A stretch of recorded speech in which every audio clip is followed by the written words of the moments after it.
despoblació, 79 a Castelló i 49 a València. En total, 157 municipis en risc de despoblament, dels quals 43 es troben en un risc molt alt. Aquestes dades que acabo de donar són del 2017.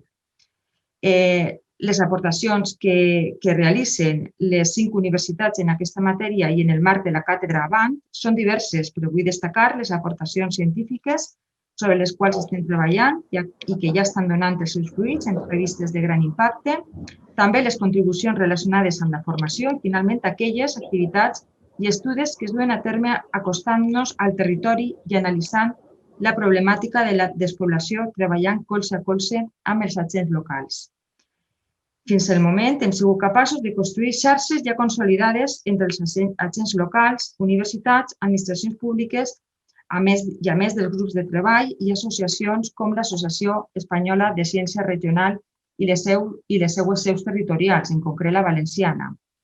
Tot aquest entramat està generant uns outputs que són fonamentals per efectuar recomanacions en matèria de polítiques públiques que siguin eficients i, com he dit anteriorment, que puguen canviar les dinàmiques poblacionals de determinats territoris. Amb aquesta presentació jo ja dono pas a la taula i en concret al subdirector general per a que ens il·lustre sobre les polítiques públiques que està duent a terme la Direcció General d'Avant. Moltes gràcies. Evarist, quan vulguis. Molt bé. Gràcies, Lluïsa. Se sent bé? Perfecte. Me sentiu bé? Bé, doncs primer que res, gràcies per invitar-me a aquesta taula redona. Disculpo a Janet, que per altres circumstàncies no ha pogut estar present. I enhorabona a tots els que organiseu i propicieu aquesta jornada, que considero molt interessant, perquè se posa damunt de la taula un tema que ens ocupa i ens preocupa. En aquest moment ens preocupava, però ara ja ens està ocupant, que és el despoblament dels nostres pobles i els problemes que tenim en el món rural especialment. Un món rural que, per cert, és molt necessari per a la resta de l'altre món. Quan parlem de despoblament, parlem de persones, parlem de ramaderia, d'agricultura, de menjar, d'aigua per a beure, de turisme, de medi ambient i, sobretot, parlem d'equilibri i de sostenibilitat. Bé, el despoblament és un tema que no és d'ara, que ve de lluny. No m'atreviria a dir exactament des de quan, especialment probablement dels anys 60-70, quan es va produir l'èxode rural a les ciutats. Per tant, en definitiva, és un problema que ve de lluny. Tot i això, la despoblació no ha de ser igual a desatenció, com en algunes vegades sí que ha sigut. I tampoc ha de ser una confrontació de cap manera entre pobles i ciutats, entre pobles menuts i ciutats més grans. En aquest moment podem dir que el tema ja està en totes les agendes.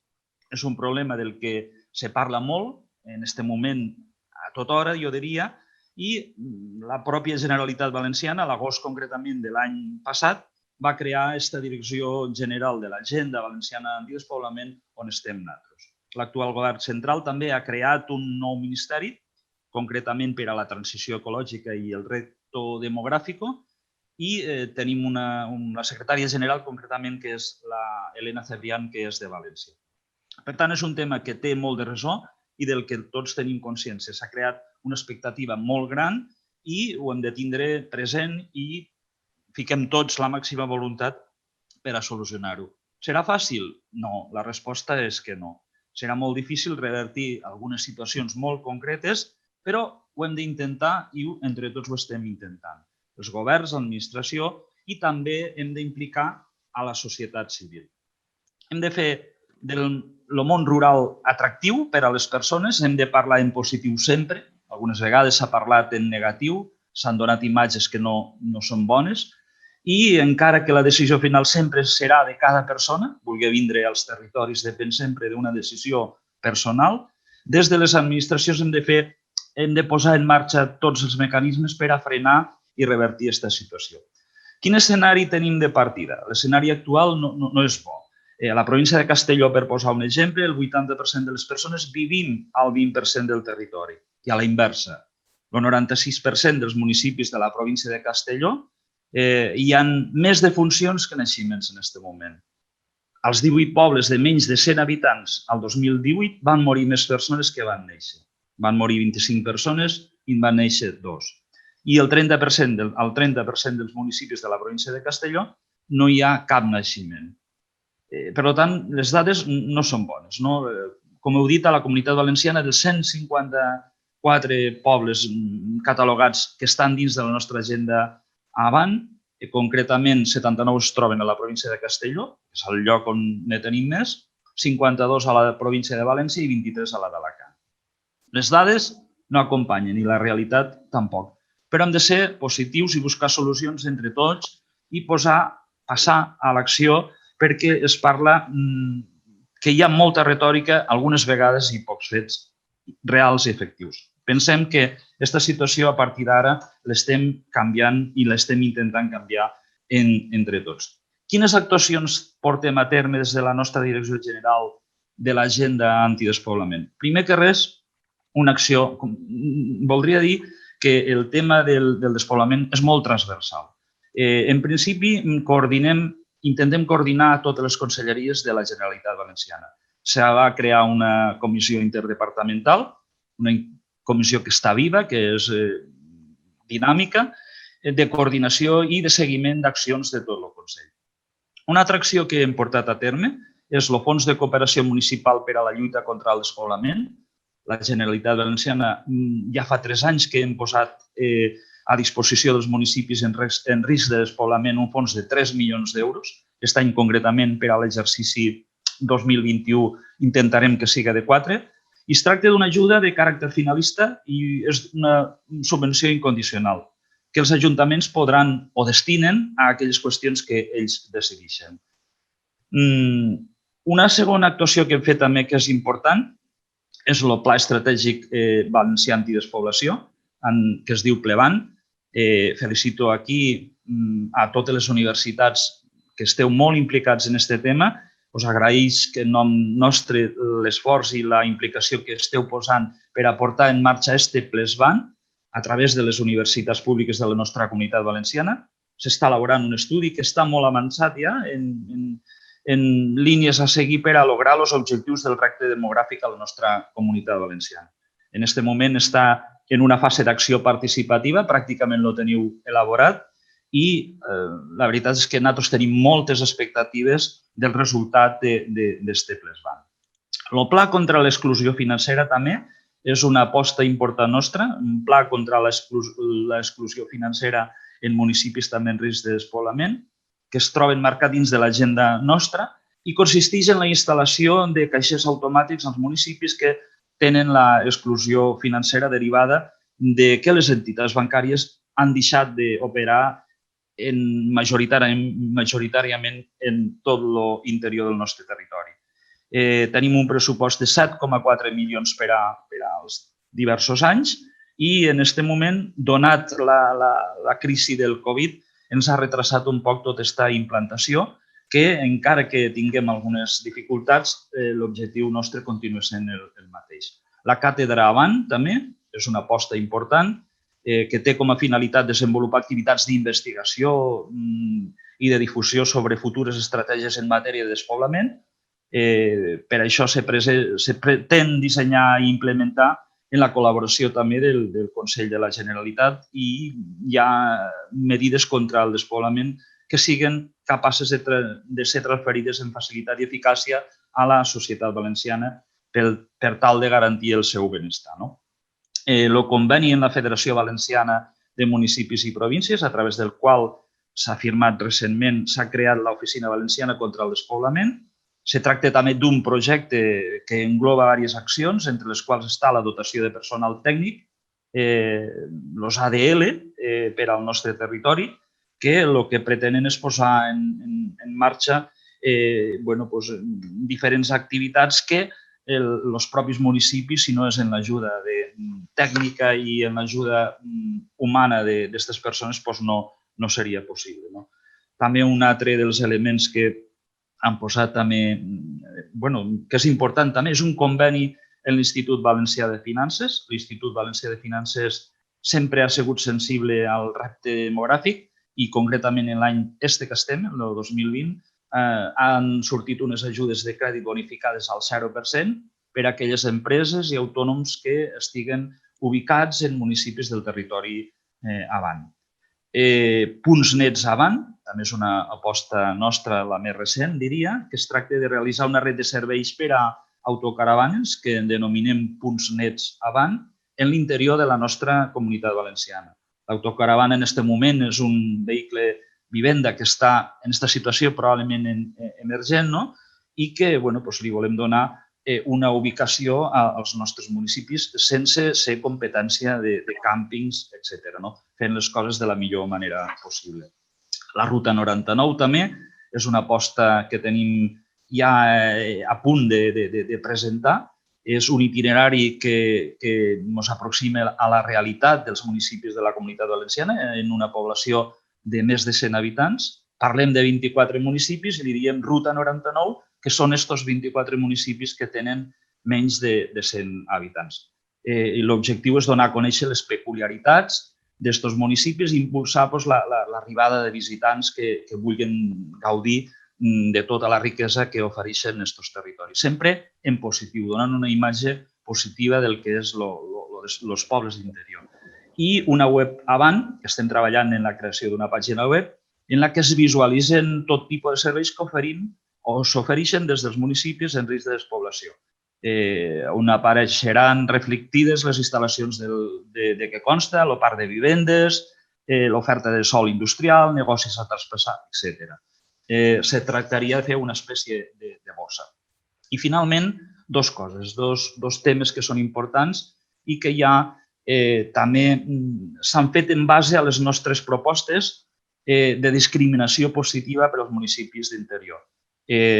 Concretament, dos temes que s'incluiran al pressupost del 2021 i que són importants. L'IRPF, la creació d'una deducció autonòmica per als contribuents que durant el període impositiu residisquen en algun municipi en risc de despoblament. Les deduccions aniran o van des de 300 fins a 540 euros per família. Se tracta de crear una deducció d'import fixe per a contribuents que residisquen habitualment en municipis en risc de despoblament. I el segon tema, també que s'inclourà en els pressupostos del 2021, també fa referència a l'IRPF, s'augmenten els percentatges i límits de nova deducció per incentivar l'activitat econòmica i la creació d'empleo. Del 30% en un límit de 6.000 euros passarà al 45% en un límit de 9.000 per a les aportacions en el capital efectuades pels socis a favor de societats de capital, cooperatives, etc., de nova creació que tinguin la seu sempre en algun municipi en risc de despoblament. Bé, i per anar acabant, per no fer-ho molt pesat, i totes aquestes iniciatives per a què? Per a que al món rural se pugui crear treball, oportunitats i perquè després de tot inclús tenim bones carreteres, tenim bons serveis, com dia abans, la decisió final correspon sempre a les persones. I si les persones tenim treball, normalment ens quedem al lloc on ens agrada viure i on volem viure. Per tant, un dels elements que volem potenciar és sobretot que la gent tingui treball. En definitiva, hem de passar als fets, com estem fent. Entre tots i totes ho hem de fer el rural, el de poble atractiu, ho hem de fer rellevant, ho hem de fer positiu. Als pobles tenim naturalesa, tenim benestar, tenim salut, tranquil·litat i tot això ho hem d'anar posant tots en valor. En aquesta situació de Covid-19 que estem passant, probablement el món rural tingui un abans i un després i nosaltres des de la nostra direcció general, apoyats també, agraït també la col·laboració que tenim de les universitats, penso que ho farem possible. Les persones som les que canviarem les coses i les canviarem si, per almenys, entre tots i totes ho intentem. Moltes gràcies. Moltes gràcies, Evarist. Passem ara li passo la paraula ara a Jorge Hermosilla. Quan vulguis, Jorge. Jorge. Sí, estoy en ello. ¿Se ve la pantalla, Luisa? Sí, está perfecto. Vale. Muy bien, muchas gracias por la invitación y para poder compartir de alguna manera algunas reflexiones en torno a una temática que la coordinadora responsable de esta mesa redonda a Luisa Lama me pidió que hablásemos, en nuestro caso concretamente, sobre la innovación territorial. De hecho, la ponencia que he preparado, que probablemente la voy a leer para limitarme al tiempo disponible y que haya tiempo suficiente para el resto de compañeros y sobre todo para el debate posterior, la he titulado Resiliencia, Despoblamiento e Innovación Territoriales. De alguna manera voy a combinar esas tres ideas y voy a insistir sobre todo en la tercera, en lo que hace referencia a la innovación. El despoblamiento, que alcanza al menos a la cuarta parte de los municipios valencianos, que ya lo ha adelantado Évariste, viene acompañado de numerosos procesos, así como de variadas dinámicas que han ido configurando un sistema territorial definido por su complejidad, a la vez que por una crisis de naturaleza estructural. Se trata, en principio, de territorios rurales problemáticos, condicionados por un medio físico que limita el desarrollo de buena parte de las actividades económicas, el medio físico, el relieve, el clima, y una evolución histórica marcada por el éxodo rural, el proceso de envejecimiento resultante y unas actividades económicas con dificultades. Proceso histórico que al menos habría que analizarlo a partir de finales del siglo XIX, principios del siglo XX, al menos. El despoblamiento ha dado lugar a territorios con una profunda crisis social, no solamente económica, también social, acompañada por notables deficiencias del mercado laboral, como es la precarización, la existencia de colectivos discriminados, mujeres, hombres, mayores, o el escaso emprendimiento local. Apenas hay liderazgos sociales en este medio rural y se ha asentado una dependencia del sector público en relación a la creación y especialmente el mantenimiento de empleo. El despoblamiento está vinculado con territorios dependientes, con territorios subsidiarios respecto a los urbanos. De manera que su función principal ha sido y es satisfacer sus necesidades. Hablamos de alimentos, de materias primas, de espacios de ocio, de patrimonio cultural, de energía. Son evidentes las desigualdades de oportunidades entre los territorios rurales y los urbanos. Tal vez sería una de las principales conclusiones de esta ponencia.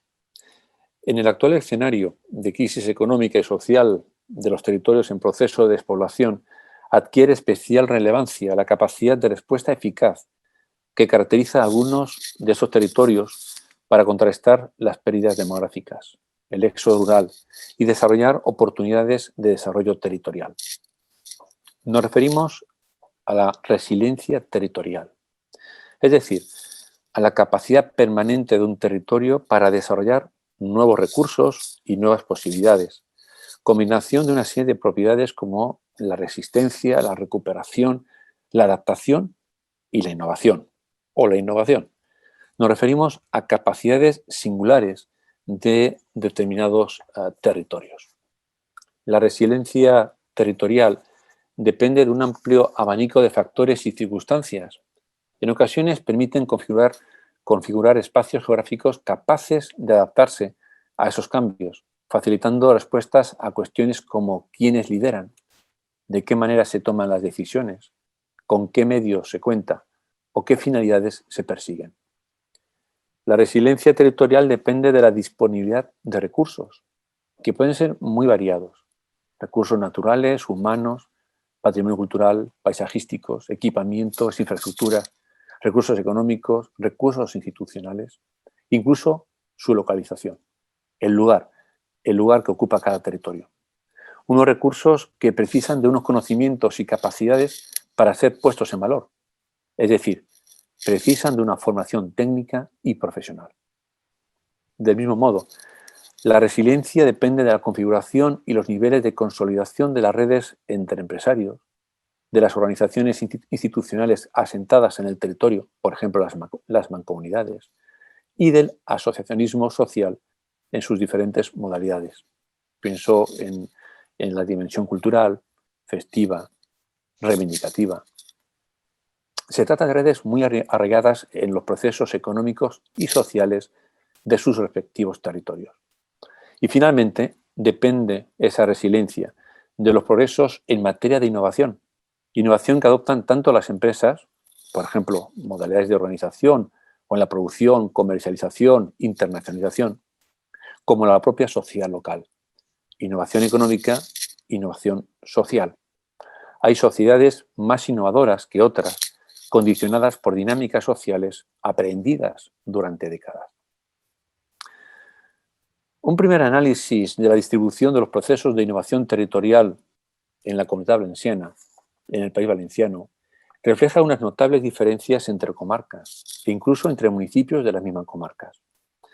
Una publicación reciente que hemos publicado un grupo de investigadores, La innovación territorial y el empleo en la Comunidad Valenciana, recientemente editada por la Universitat en septiembre del 2020 y con la participación de equipos de varias universidades, como os decía, y promovida por Labora, Generalitat Valenciana, recoge precisamente esas diferencias territoriales mediante el análisis de la distribución de algunas variables estadísticas que, a modo de huellas o de indicios, nos permiten identificar los procesos de innovación. Si se fijan ustedes en el cuadro que les he expuesto, verán que aparecen 3 agrupaciones de comarcas despobladas, calculamos unas 11, desde el Port de Morella hasta una parte de la montaña alicantina, comarcas urbanas, es decir, aquellas que se caracterizan por acoger o bien áreas metropolitanas, pienso en Valencia, por supuesto, Cap y Casal, también Castelló y los núcleos de su entorno, y la conurbación de Alacant-Els, ¿no? Y en tercer lugar, el resto de comarcas, unas 16 aproximadamente.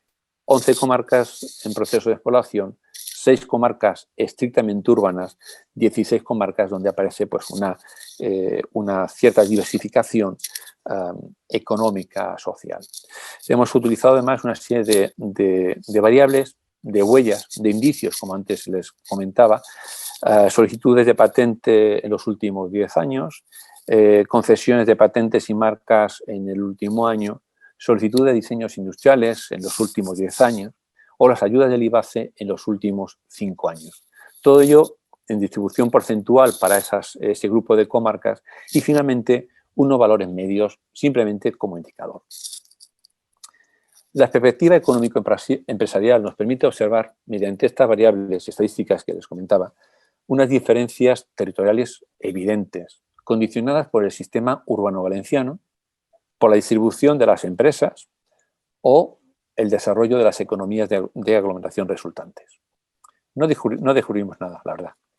De esa manera, las 3 aglomeraciones urbanas de la Comunidad Valenciana concentran un impulso innovador próximo al 60% del total valenciano. Eso sí que podemos afirmar que ese impulso innovador, aproximadamente en esas 3 concentraciones urbanas que antes les comentaba, Castelló, Valencia y la conurbación de Alacant y Els, aproximadamente podemos afirmar que representa el 60% de la innovación valenciana.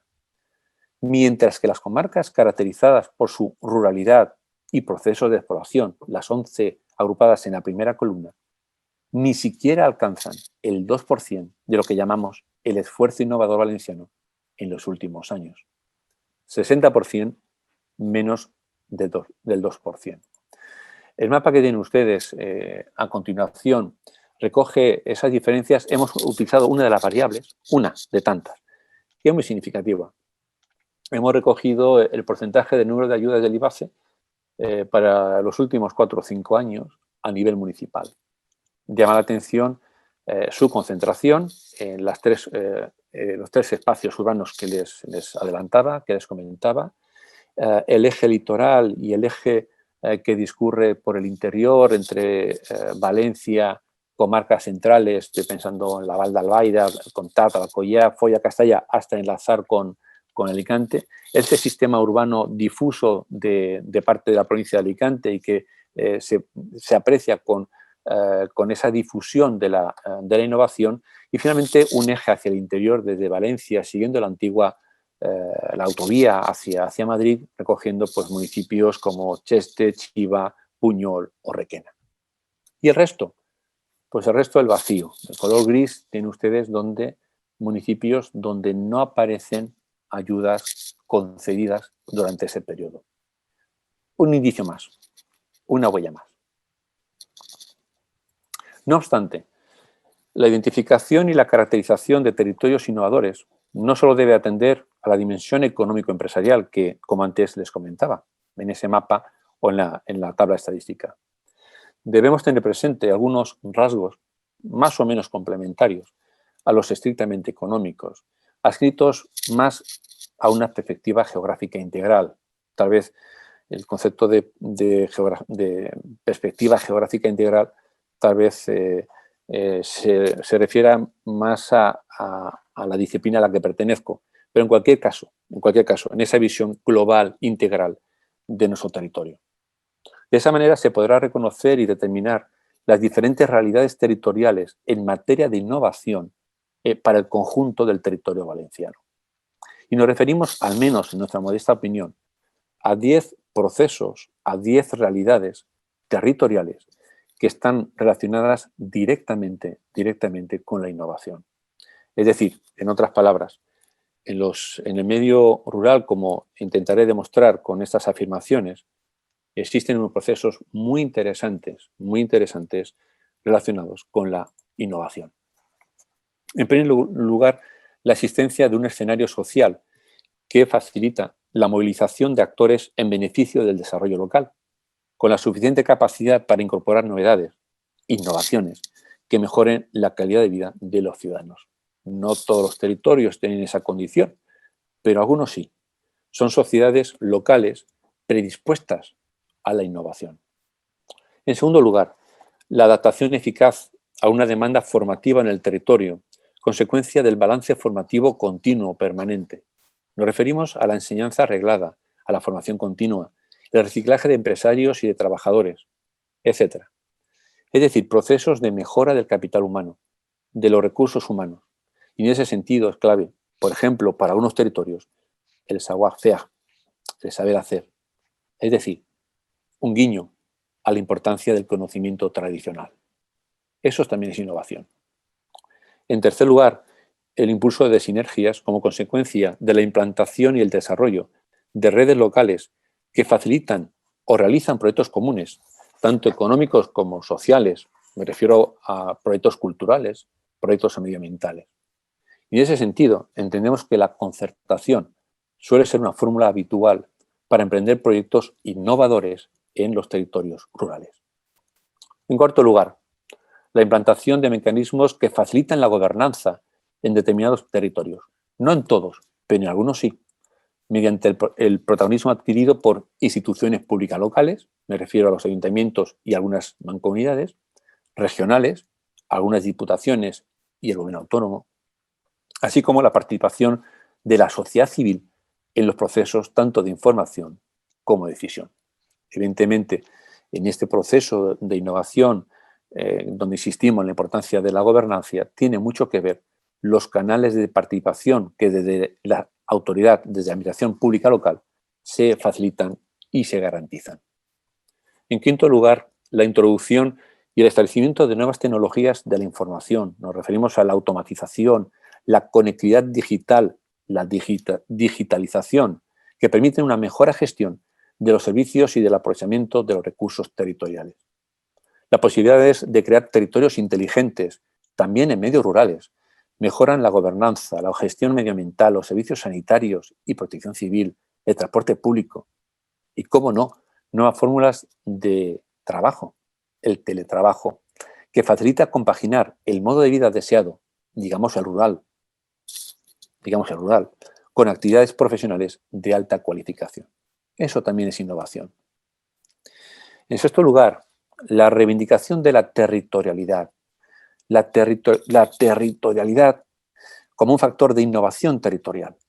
Se hace referencia al sentimiento de pertenencia a un lugar, al orgullo de pertenecer a un territorio, a mi pueblo, a mi comarca.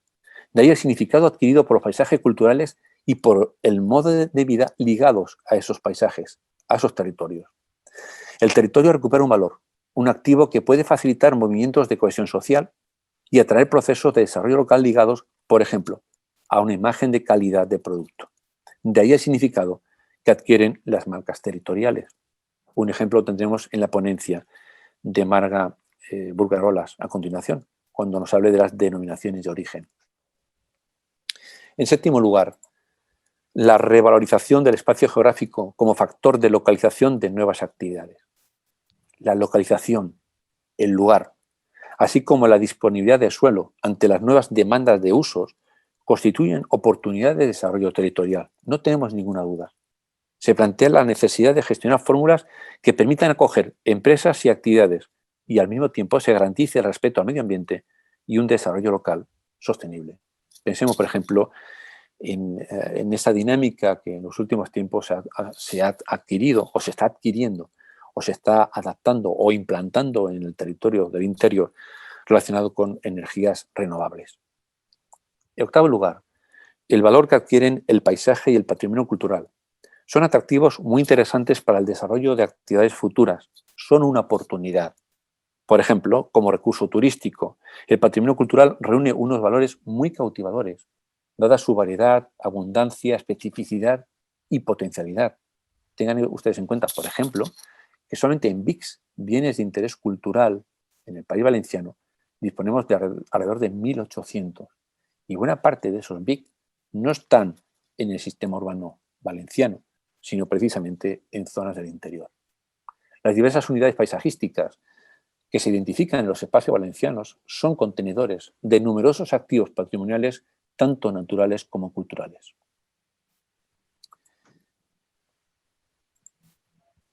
Noveno, el establecimiento de plataformas económicas de base territorial caracterizadas por la participación y la implicación de actores locales. Nos referimos a la configuración de los clústeres territoriales, que son fórmulas innovadoras que facilitan el desarrollo local mediante la colaboración, la relación entre empresas, equipamientos e infraestructuras, servicios públicos, administración pública local y el asociacionismo local. En los pueblos valencianos, estas plataformas se dedican frecuentemente, cada vez más, a la actividad agropecuaria, a la producción agrícola y la ganadera, y habitualmente se relaciona además con el desarrollo del turismo rural y la gastronomía. Una de las características precisamente es la pluriactividad económica de nuestros territorios rurales. Y finalmente, en décimo lugar, la economía social. La economía social facilita unas oportunidades reales de desarrollo de los territorios y en particular los rurales en riesgo de despoblación. La diversificación económica, el dominio de los usos de los suelos agrícolas, el significado adquirido por la agroindustria, el turismo cultural y de naturaleza, el comercio de proximidad, la renovada actitud de las administraciones públicas conscientes de la importancia de las fórmulas que ofrece la economía social, son realidades que contribuyen a la adopción de las distintas fórmulas que ofrece la economía social, con el objetivo de contrarrestar los efectos de la despoblación. Se plantea la necesidad de profundizar en las oportunidades del paradigma de la economía social y, en particular, el cooperativismo. Las fórmulas integradas en la economía social habitualmente adquieren protagonismo en sus territorios de referencia, pues se trata de modalidades empresariales arraigadas en ellos. Aquí creo que una frase fundamental. Las cooperativas difícilmente se deslocalizan. Se deslocalizan.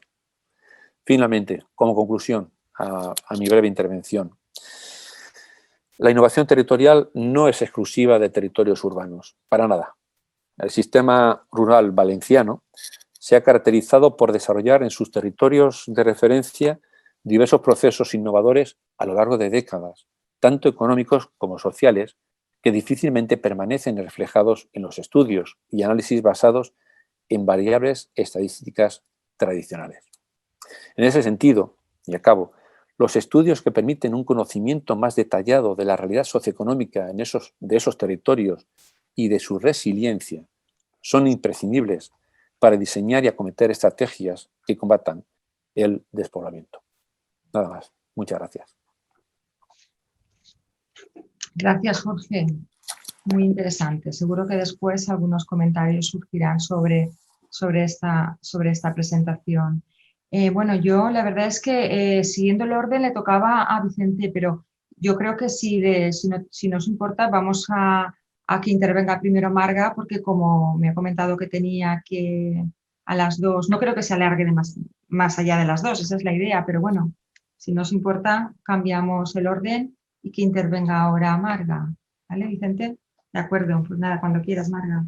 Vale, yo te lo agradezco, Luisa. No te había comentado nada, pero bueno, ha sido muy interesante. la intervención de Jorge. Bueno, y yo quisiera en primer lugar agradecer a la Asociación Valenciana de Ciencia Regional la invitación. Es el primer contacto que he tenido con vosotros, pero espero que sigamos colaborando. Voy a compartir mi pantalla y así...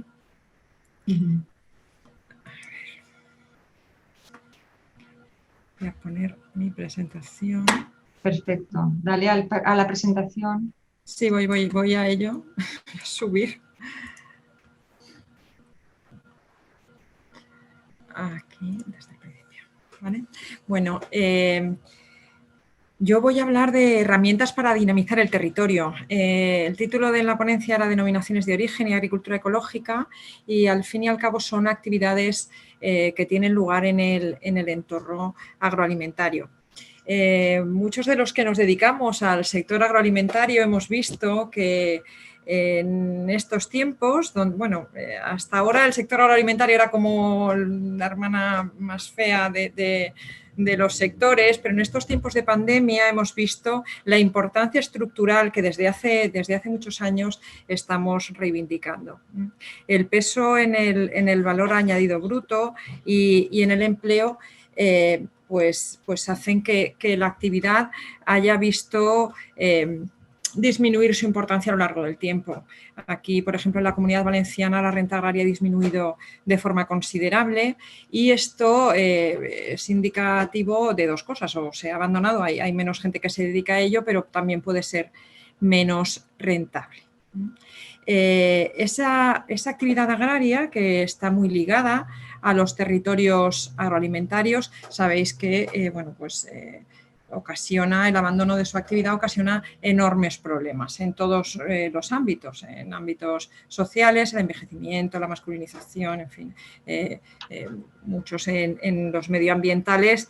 El avance de la desertificación es clarísimo en los últimos tiempos. Se están perdiendo también prácticas culturales que forman parte de nuestro patrimonio, y, por supuesto, graves problemas económicos. Bueno, en mi presentación yo me voy a centrar en la parte también de consumo y de lo que valoran los consumidores en estas denominaciones, a la par que el valor que pueden tener para potenciar el desarrollo de las áreas rurales, ¿vale? Aquí vemos que, si nos centramos en las actividades agrarias, si pensamos en hacer commodities, actividades poco diferenciadas, no vamos a poder ser competitivos. Hay otros países, hay otras regiones con costes de producción muchísimo menores que van a obtener productos de una forma muchísimo más con un precio muchísimo menor, con el que no vamos a poder competir. Y una de las maneras de diferenciar pueden ser las herramientas de las que estamos hablando, las denominaciones de origen, las figuras de calidad diferenciada, entre las que están las denominaciones de origen protegidas y otras, que ahora veremos, y la producción ecológica, ¿vale? Si pensamos desde el punto de vista del consumidor, vemos que entre sus muchas motivaciones de consumo, algunas de ellas pueden estar ligadas a las marcas de garantía, ¿vale? Vemos en el último estudio del mapa, recientemente publicado, como primera motivación de consumo aparece la practicidad y conveniencia, ese espíritu un poco perezoso que tenemos todas las personas, pues hace que sea la principal motivación. Pero luego otras, como el placer de consumir, el sabor, la costumbre o la salud, pueden estar relacionadas con estas marcas de calidad.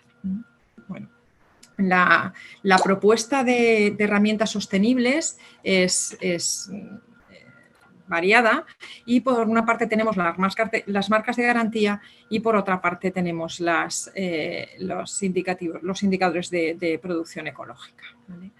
En cuanto a las marcas de garantía territoriales, hay unos requisitos mínimos, es que tienen que tener un vínculo natural con el lugar, que son globales, que abarcan a varias marcas propias existentes en el territorio, que no hay ninguna marca propietaria abrumadoramente dominante que pueda ejercer una acción monopolística o oligopolística, y no se crea deliberadamente, sino que surge, evoluciona a lo largo del tiempo.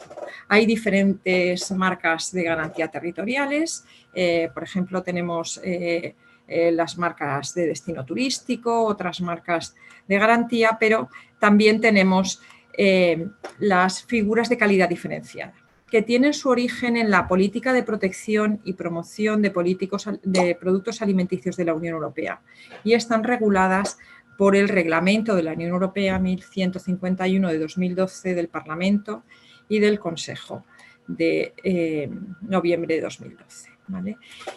Tenemos 3 grandes figuras de calidad diferenciada: la denominación de origen protegida, antes se denominaba únicamente denominación de origen, desde que se regularon aparece la denominación de origen protegida y es la máxima figura de protección y protege a productos de calidad o características que se deben al medio geográfico con sus factores naturales y humanos y cuya producción, transformación y elaboración está en esa zona geográfica. La indicación geográfica protegida es algo menos restrictiva y aquí la producción, transformación o elaboración se realiza en la zona geográfica. No es necesario que los 3 procesos tengan lugar ahí. ¿Vale? Y luego están las especialidades tradicionales garantizadas que protegen a productos con rasgos específicos producidos por materias primas del territorio y con unos procesos de elaboración determinados. ¿Vale? En Europa la importancia de las marcas de garantía ha sido enorme. Tenemos en la actualidad 1.712 de alimentos, 1.725 y una cantidad que no veo y no me sé de memoria de bebidas espirituosas. ¿Vale? En cuanto a alimentos, vemos que los principales países son Italia, Francia y España. Y como curiosidad decir que en la Unión Europea también se avalan productos de garantía producidos en otras regiones del mundo. Vemos ahí productos brasileños, hay un café o colombianos. ¿Vale? También tenemos la carne de Andorra y otros. ¿Vale? En bebidas espirituosas destaca Francia y España ocupa el 4º lugar. Y en vino volvemos a la 3ª posición, siguiendo a Italia y a Francia. ¿Vale? En España las marcas de garantía han seguido una tendencia creciente a lo largo del tiempo y esto es indicador de que alguna utilidad tendrán. Las más importantes han sido las de aceite, quesos, hortalizas, frutas, etcétera, en cuanto a cantidad. ¿Vale? En vino, aquí vemos un mapa del Ministerio de Agricultura, donde se ven todas las denominaciones que existen en España de vino.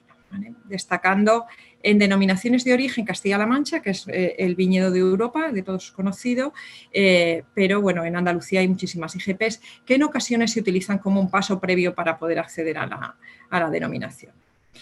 Bueno, me voy a centrar en las marcas de garantía de alimentos de la Comunidad Valenciana. Aquí tenemos 8 denominaciones de origen de alimentos, 3 denominaciones de origen de vinos, una denominación específica de bebidas espirituosas, 3 IGPs de alimentos y una de vino, un producto de calidad que es el embutido de Requena y una asociación de elaboradores de cava que ahora veremos por qué está aquí. ¿Vale?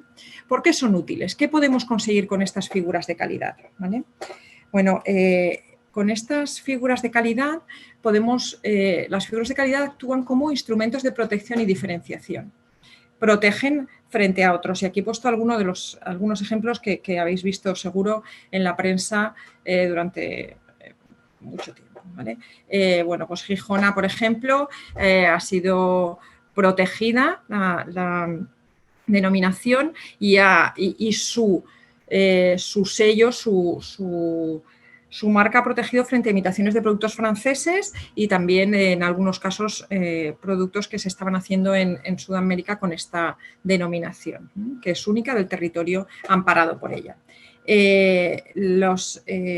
La denominación de origen cava, bueno, pues también sufrió la protección porque Champagne denunció que se estaba utilizando el Spanish Champagne y bueno, pues fueron protegidos y empezó a denominarse cava.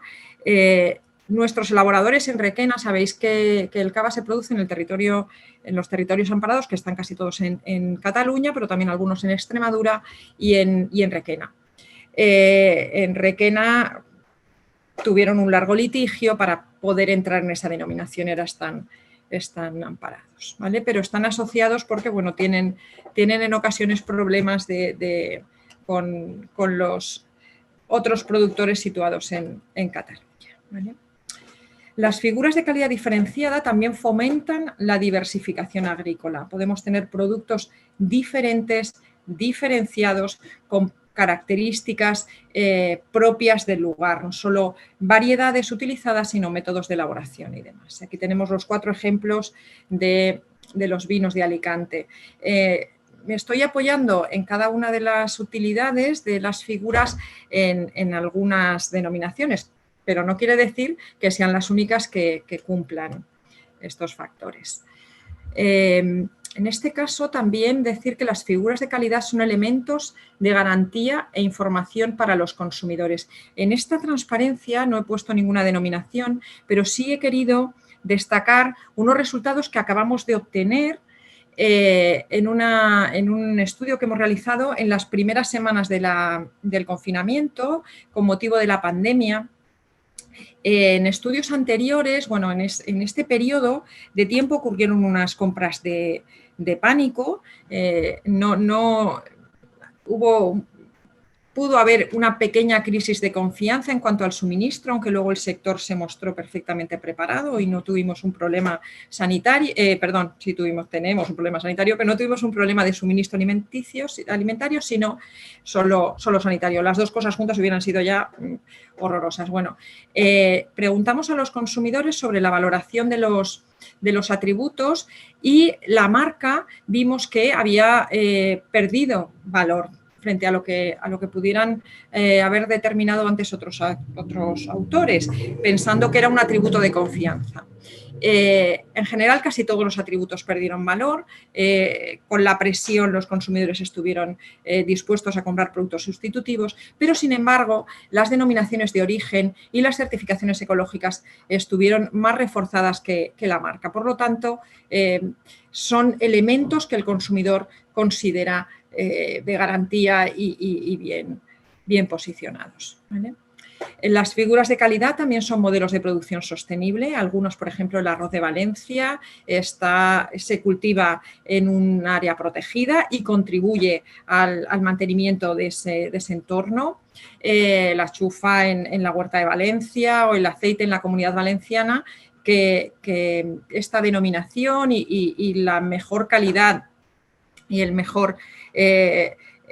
los mejores ingresos que pueden conseguir sus agricultores protegen el cultivo en unas áreas desfavorecidas. Después tenemos que en muchos casos tienen base familiar y permiten la transmisión de prácticas culturales. Hay, por ejemplo, no sé si conocéis en la zona de Callosa en Sarrià, pero es un cultivo fuertemente asentado, en el que seguramente en explotaciones pequeñas, como pasa con el olivar o con otras, la recolección sería inviable, los costes son muy altos y, sin embargo, esas prácticas familiares, esa hace que pueda estar sostenido. Bueno, las figuras de calidad diferenciada son imagen de la calidad del sector agroalimentario. Aquí, bueno, hay algunos ejemplos, incluso algunas figuras de calidad, y es curioso el caso de la denominación de origen caqui, que han podido obtener una marca que es para su variedad de caqui, que es el Persimmon, que es ampliamente conocido y muy, muy reconocido.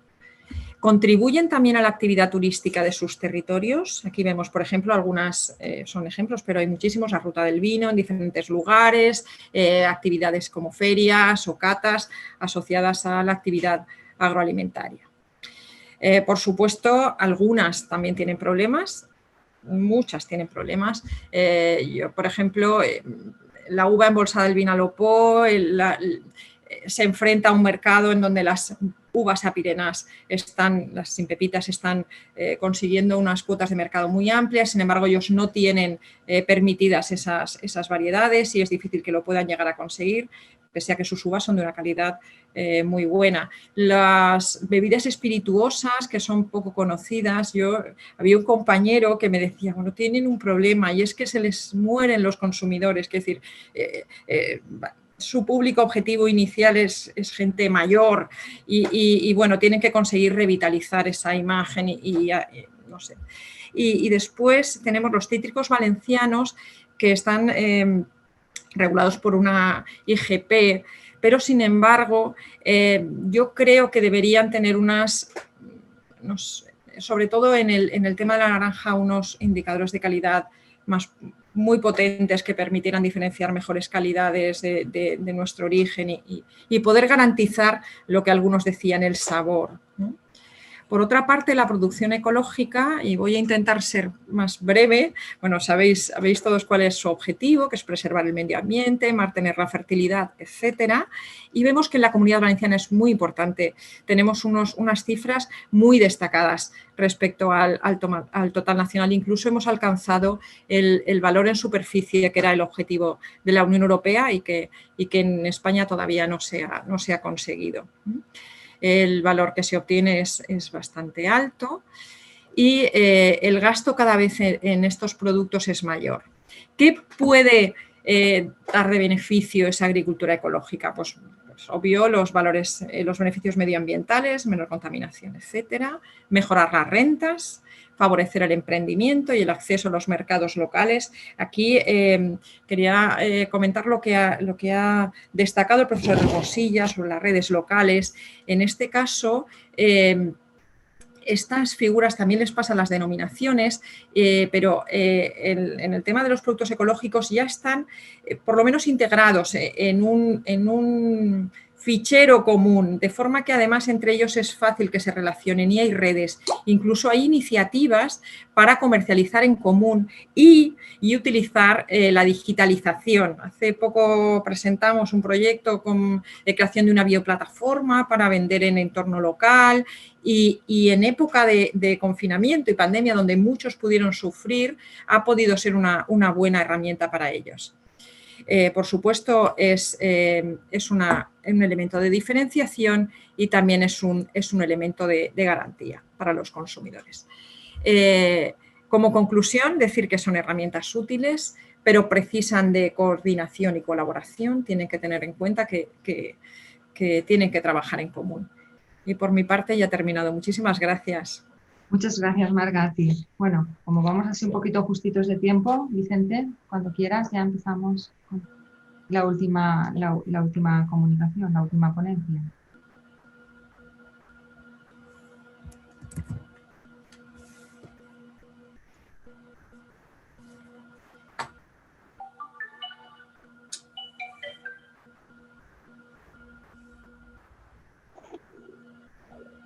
Vicente, el micro. No te estamos escuchando. Sí, perdonad. Voy a intentar ajustarme lo máximo al tiempo para que de alguna forma sí que tengamos tiempo de establecer alguna respuesta, alguna pregunta, perdonad, y en la medida posible establecer algún tipo de debate.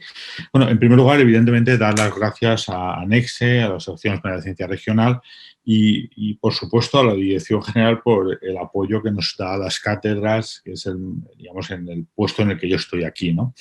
Yo, retomando lo que ha dicho el secretario general, Evaristo, o lo que ha mencionado Jorge Hermosilla, pues es verdad que, incluso lo que ha mencionado Marga, es verdad que estamos en un territorio con muchos recursos, por supuesto que tenemos muchos recursos y por supuesto que son decisiones personales. En ese sentido, hablar de recursos disponibles, esta lista es una lista genérica, pero podríamos hacerla muy extensiva. Hablamos de territorio, hablamos de medio ambiente, hablamos de historia, de patrimonio, de elementos culturales, de saber hacer, de gentes, de formación, de algunos servicios más complicados. En definitiva, hablamos de un concepto que transmitimos muchas veces cuando hablamos del interior o de las zonas despobladas. Hablamos de ese concepto de calidad de vida, ¿no? Se vive bien. Se vive bien y a eso añadimos, pero nos falta algo, porque si solo se viviera bien, tal vez el debate no estaría aquí. Bueno, si se vive bien y parece ser que esto no convence a la gente es porque hay algún pero, algo que de alguna forma nos falla, ¿no? En ese sentido,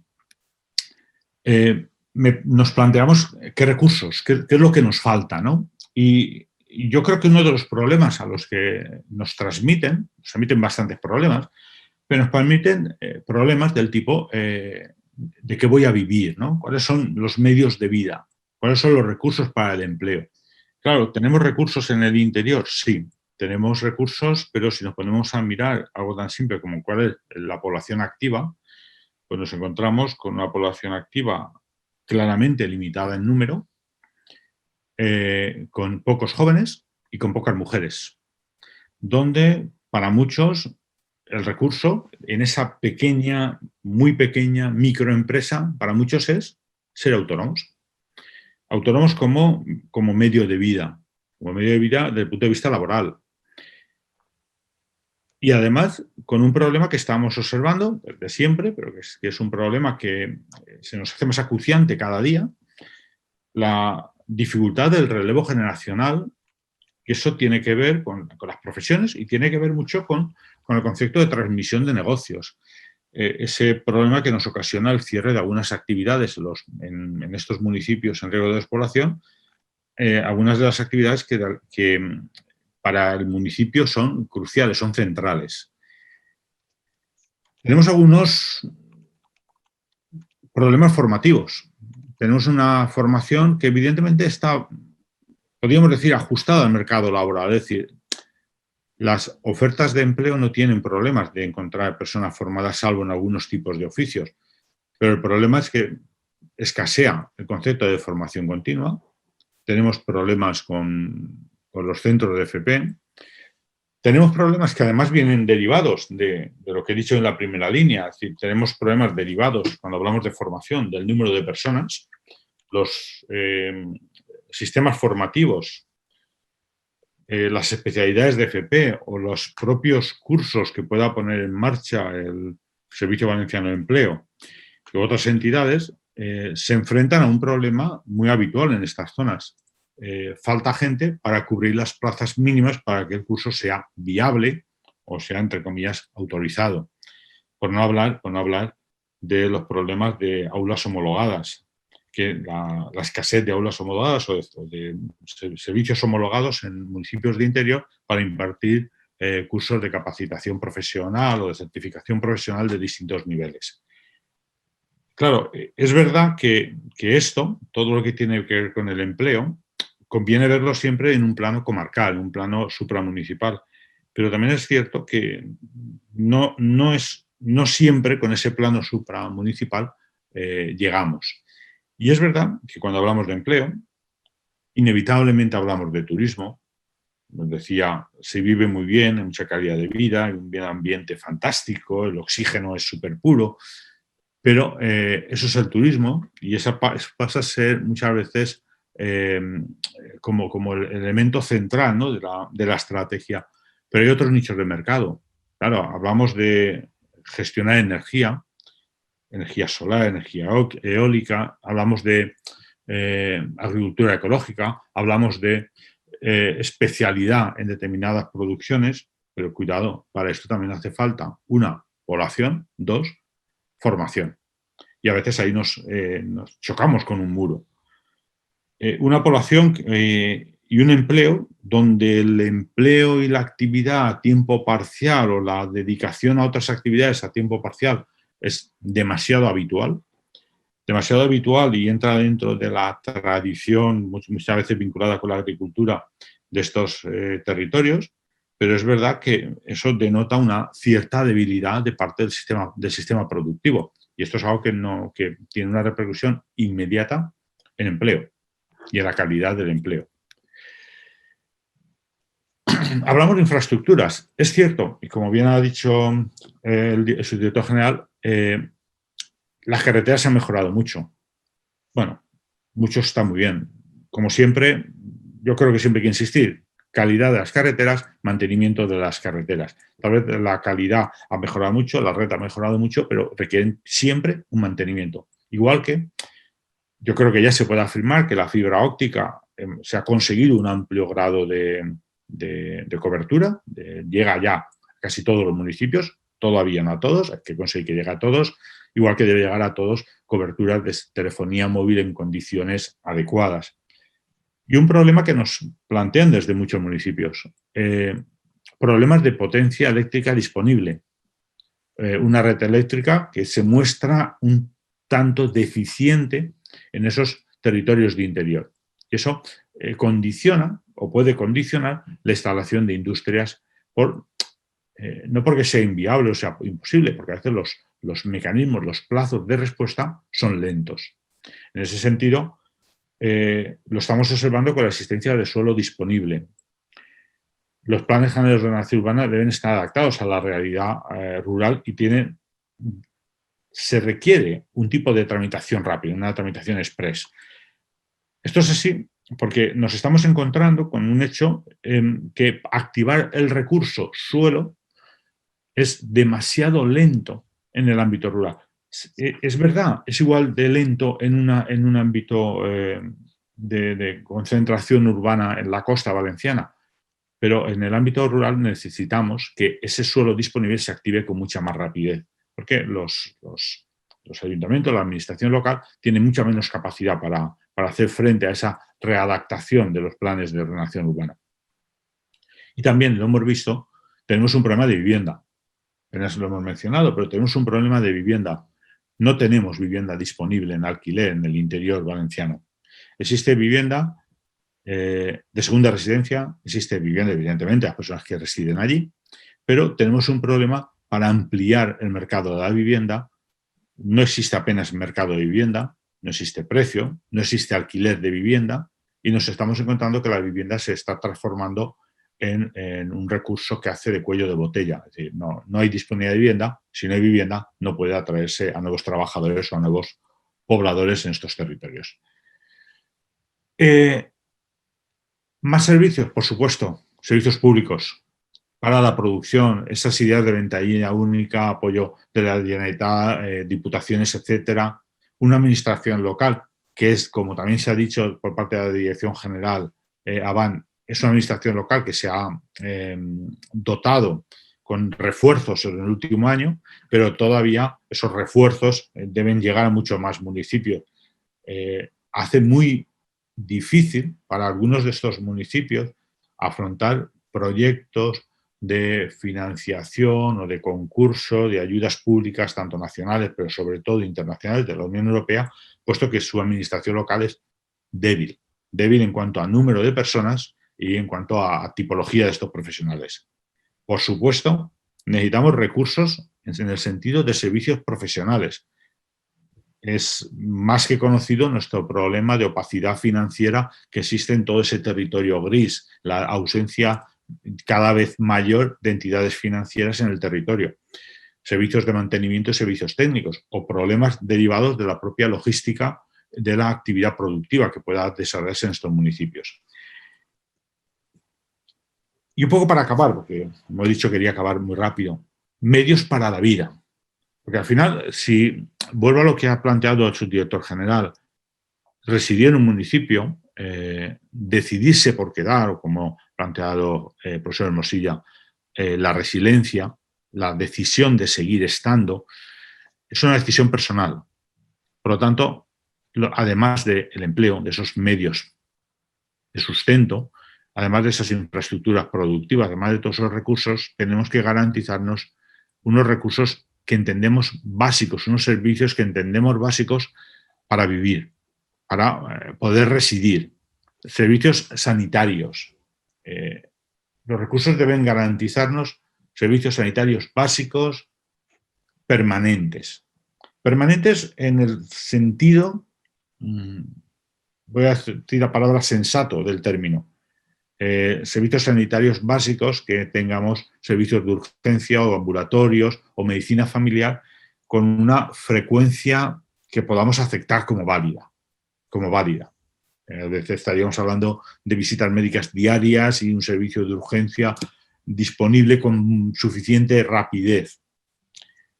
Servicios de atención a la dependencia, muy importantes para mantener esa población en la localidad, que no se vean abocados a desplazarse a donde se encuentren esas residencias y nos generen todavía un vacío mucho mayor, eso de que se van los mayores, se van los clientes, los que viven. Hay que garantizar recursos para que la educación se dé cuánta, por defecto, todo el periodo obligatorio. El objetivo debe ser ese, de 0 a 16 años, periodo de educación obligatoria. Ese es el compromiso que debemos adquirir, el destinar recursos para cumplir el compromiso de obligatoriedad educativa. Y, por supuesto, otros tipos de servicios comerciales, de alimentación, farmacéuticos, podríamos añadir en la lista, culturales, con atrevimiento, pero yo digo desde el bar hasta la asociación de vecinos. No estoy pidiendo un teatro en un municipio pequeño, pero todos esos servicios que dan cobertura a la vida social deben estar garantizados. Por supuesto, tenemos las tiendas multiservicios que deben dar el salto a convertirse en servicios públicos, que son en definitiva lo que están haciendo y se está replanteando, de hecho, desde algunos municipios como experiencia, convertir la tienda multiservicio en un servicio público más que facilita al ayuntamiento, que facilita a la corporación local. Y servicios de movilidad garantizada. Hemos empezado desde hace unos años al concepto de servicios de taxis a demanda, muy vinculados a la atención sanitaria. Bueno, pues ese servicio de taxis a demanda hay que ampliarlo, hay que hacer que esa movilidad no esté restringida únicamente, esa garantía de movilidad, a la parte sanitaria, sino ir ampliándola algo más.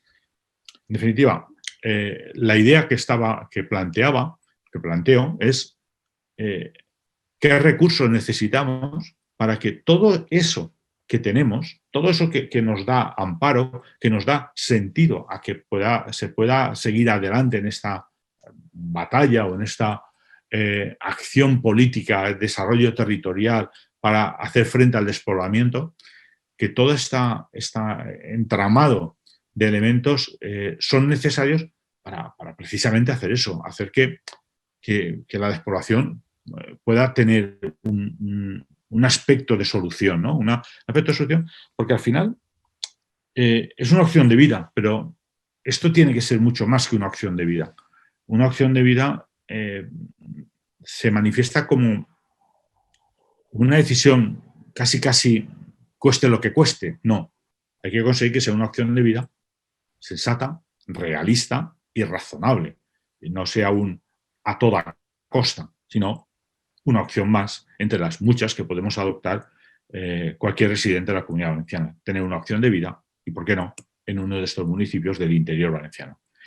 Y por mi parte, esto és tot. Luisa, cuando quieras. Muchas gracias, Vicente. Bueno, moltes gràcies als quatre, al director general y a los profesores Jorge, Vicente y Marga. Creo que lo que yo he dicho al principio, creo que son, pues bueno, junto con las políticas públicas que nos ha mostrado el subdirector general de la Dirección General Antidespoblament, Evarist, creo que cada uno de vosaltres heu enfocat el tema del despoblament pues atenent a uns elements distints, però que al final convergeixen tots en un, no? que és pues, anem a fer visible el problema del despoblament, anem a identificar els problemes, anem a proposar solucions i anem a fer que l'administració pública implementi les polítiques. A mi me feia, jo duguem ja uns quants anys treballant en aquest tema i al començament jo parlava amb un professor d'economia, i li comentava el tema del despoblament, que estàvem tratant de treballar i estàvem començant a treballar aquest tema i em deia, però pareix que ha estat descobert, jo què sé, així portem anys treballant en el tema del despoblament. Clar, això a mi me suposa un cert respecte a tota aquesta gent que està tants anys treballant en el tema del despoblament, però entenc que és ara, des de fa uns pocs anys, que s'ha fet visible i que està sobre la taula i crec que això pues és bo, no? Però insistir, sempre mirem amb molt de respecte a tota aquesta gent que du molts anys treballant sobre els temes de despoblament. Jo no vaig a dir res més, anem mal de temps, però sí que m'agradaria obrir un torn de paraules que podem fer a través del xat, a través de la mà alçada que estàvem mirant abans. Aleshores, doncs, us convide a que participeu, a tots els que heu estat escoltant als 3 professors i al subdirector general. Molt bé. A veure, no sé si vos veuré, sabeu? A veure. Si no vos dic res, podeu connectar el micro i directament intervindre.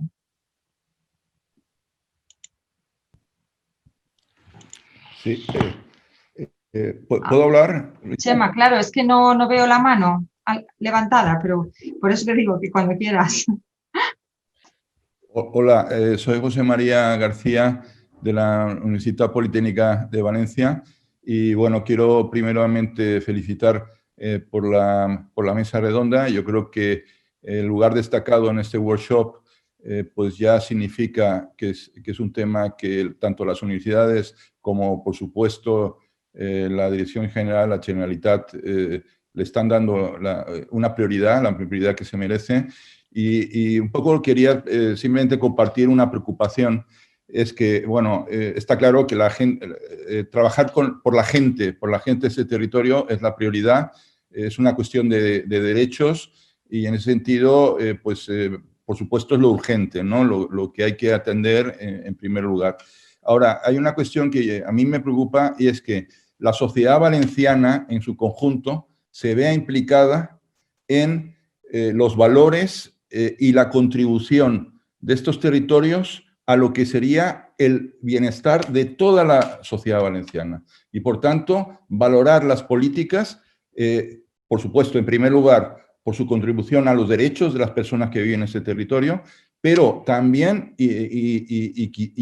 a una escala casi tan importante, lo que es la contribución de estos territorios por sus servicios ecosistémicos, por todo a lo que es la sociedad valenciana en su conjunto. Y por tanto, tengamos cuidado también en poner en valor esto para toda la sociedad.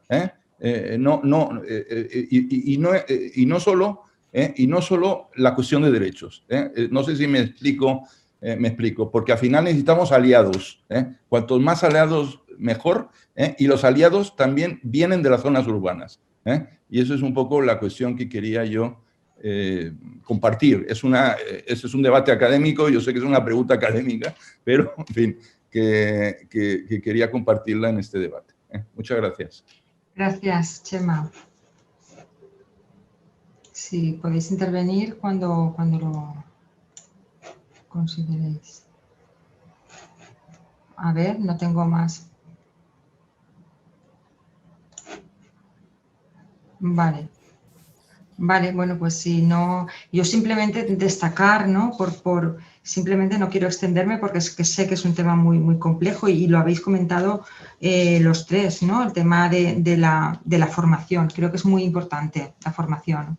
Creo que es fundamental. Nosotros digo Vicente Budí y yo, estamos trabajando desde la provincia de Castellón. Vamos mucho a los territorios con problemas de despoblación y el tema de la formación siempre sale, ¿no? Siempre es intentar adecuar la formación a las necesidades laborales, a los requerimientos de trabajo que tienen estas zonas. Y bueno, yo sé que se están haciendo esfuerzos en este tema, pero creo que esto hay que afinarlo muchísimo más. El tema de adaptar la oferta y la demanda en cuanto a formación. Creo que es muy importante. En fin. Jorge. ¿Abierto el micro? ¿Se me oye? Sí. Sí, sí. Sí, quería a raíz del planteamiento que has hecho, Luisa, insistir en el concepto de desarrollo territorial relacionado con el mundo rural valenciano. Por supuesto, creo que es muy acertada el punto de vista porque entiendo que los 3 ponentes hemos trabajado 3 áreas muy complementarias, pero distintas. la parte de redes, la parte de recursos y finalmente la parte relacionada con la innovación. Si se nos preguntara si somos pesimistas u optimistas ante el reto demográfico y cuál va a ser el futuro de las áreas rurales, yo me imagino que se me ha preguntado, se me pregunta para dar un poco pie al debate. Yo sería bastante pesimista. Bastante pesimista. Y dejaría un pequeño reducto al optimismo. ¿Por qué? Porque aquellos que hemos tenido la ocasión de participar en el plan estratégico, y estamos trabajando de hace ya muchos años en el medio rural, sabemos que la solución real pasa por acciones tanto desde el punto de vista económico como social y territorial. Cualquier estrategia, acción política que no tenga una visión integral del territorio va abocada al fracaso. Entendiendo fracaso si queremos conseguir revertir la tendencia regresiva de pérdida continua de población. Dos datos que quiero compartir con los asistentes. Miren ustedes, si quisiésemos alcanzar las cotas de poblamiento del interior de principio del siglo XX, estaríamos pensando aproximadamente en torno a unas 90.000, 100.000 habitantes.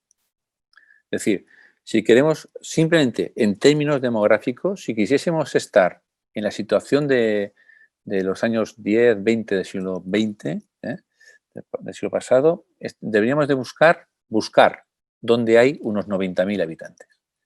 Esa es la dimensión real, insisto.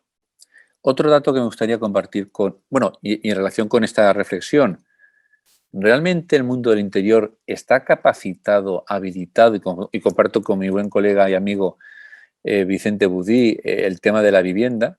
¿Tenemos suficientes viviendas para acoger a esos 50, 60, 70, 90.000 habitantes? No. Segundo dato que me gustaría compartir con ustedes. Sepan ustedes que en los últimos 25 años, donde se han ido aplicando continuamente políticas financiadas por la Unión Europea, hablo de 25 años como mínimo. Todos conocemos los programas que existen, pensando en el medio rural, no hace falta citarlos, pero hay varios. Por lo que hemos trabajado en los últimos meses, no hemos detectado ningún municipio que se haya revertido la tendencia negativa precisamente por la aplicación de esas políticas europeas. Ninguno. Sí que puede haber habido éxitos parciales en algunas acciones, no lo dudo, pero si estamos hablando de evitar la despoblación, hasta ahora lo que se ha llevado a cabo no ha sido positivo. Esa es la realidad, Y me encanta oír del subdirector general, porque así lo hemos compartido y lo compartimos desde varios del mundo académico, al menos los que trabajamos desde hace años en el territorio y en particular en el territorio rural valenciano, que por fin es un tema que está incluido en la agenda política de los distintos gobiernos, el europeo, el español, el valenciano, incluso a nivel de diputación.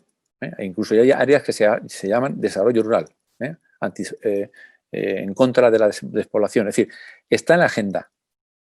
Pero me temo que si no trabajamos el tema de la concienciación, y ahí lo auno con la pregunta, reflexión que nuestro buen amigo, colega Chema García Álvarez Conque de la Universidad Politécnica ha realizado, me temo que si no hay una buena campaña de concienciación, de divulgación a la sociedad valenciana del valor que tiene el mundo del interior, lo que se ha incluido como agenda política, de la misma manera que se ha incluido, en cualquier momento se puede excluir. No hablo de un año, de 2 o 3, pero lo que sí es cierto es que cualquier solución que pensemos en el éxito de las estrategias y políticas pensando en luchar contra la despoblación pasa por medidas a medio plazo, nunca a corto, con mínimo a medio. y hay un riesgo. Durante esa travesía que pueda cambiar la agenda política. Yo creo que es muy importante, y ahí coincido de nuevo con Chema, con el profesor José María García Álvarez-Coque, es muy importante que trabajemos además en campañas de concienciación, divulgación. Cada uno en su parcela lo estamos haciendo, ¿eh? Cada uno en su parcelita intentamos trabajar esa línea, ¿no? Pero la sensación es que hay mucho por hacer, ¿eh? Mucho por hacer. Nada más. Por supuesto, muchísimas gracias por la oportunidad que nos habéis brindado para compartir algunas ideas y algunos resultados de nuestras investigaciones. Muchas gracias, Luisa. Por supuesto, anexe a la Asociación Española de Ciencia Regional, la Delegación Valenciana, etc.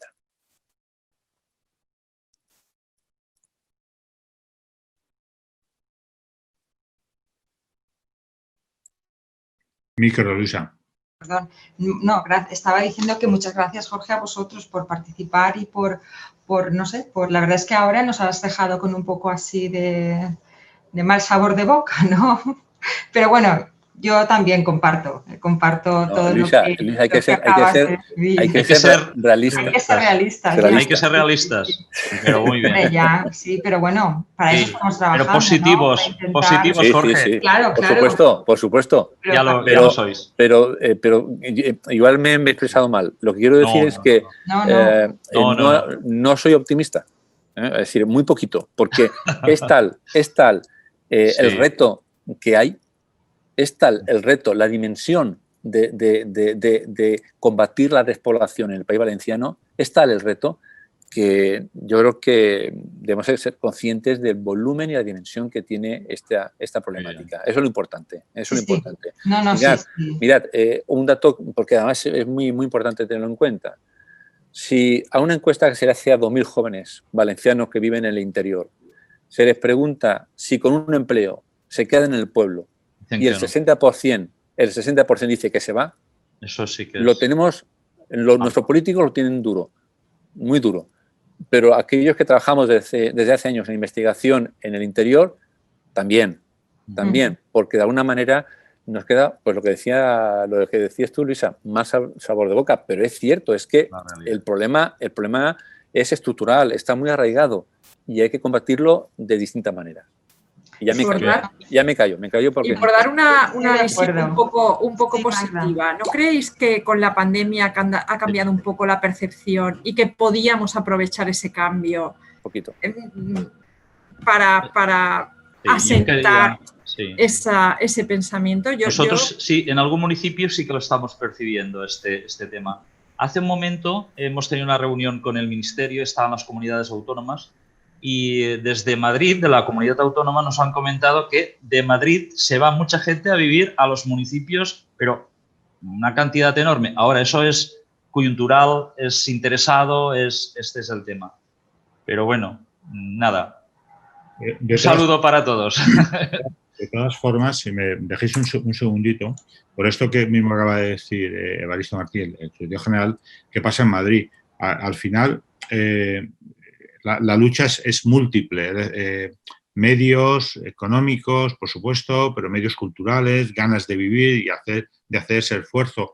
Es verdad que lo que está pasando en Madrid es algo que por suerte, aquí podemos intentar. Es decir, en Madrid está pasando porque lo que hacen es que salen de Madrid y se van a un municipio de una distancia razonable. Sí. Por razonable un concepto difuso, de una distancia que se entiende como razonable. Entonces, en nuestro interior valenciano tenemos bastante distancias razonables. Es cierto que nos faltan como nodos intermedios, puntos de conexión intermedios, al menos desde el punto de vista laboral. No podemos aspirar de que en el interior de Castellón la distancia razonable sea la costa. Eso sí que no, pero sí tal vez esta zona central, este corredor central que tenemos en Castellón, que también le pasaría algo parecido si nos vamos a lo que es la zona de Valencia, del interior de Valencia, ese corredor central, es el que hace una especie de dique de contención laboral y de servicios para estos municipios de interior. Por eso, yo estoy con Jorge, el tema es es una batalla que partimos con muy malas expectativas, pero que debemos luchar por ella. No nos queda más remedio. Y entendemos que ese corredor central, cada vez estoy yo más convencido de que parece que es la única alternativa o la vía de salida que tenemos. Porque es difícil revertir una tendencia de muchos años. Se ha de combatir una tendencia incluso cultural hacia abandonar los municipios. Eso lo vemos, no quiero hacer una encuesta, pero si hiciéramos una encuesta de la gente que está aquí o la gente que está de nuestra generación, muchos de ellos venimos o hemos salido en algún momento de esos municipios y esa tendencia se ha ido acrecentando con el tiempo. Ahora, con una pirámide de edad totalmente invertida en estas zonas, las tendencias siguen existiendo y poco a poco en años más, como me ha dicho Evaristo, si tenemos que creo que ha dicho, en el 60% de los municipios no ha nacido ningún niño. Pues hombre, esto nos está dando muy mala espina. Pero yo creo, como dice Jorge, vamos a seguir proponiendo ideas para favorecer que esa opción de vida no sea una opción de resistencia o de batalladores en el desierto, ¿no? Sino que sea una posibilidad real. Muy bien.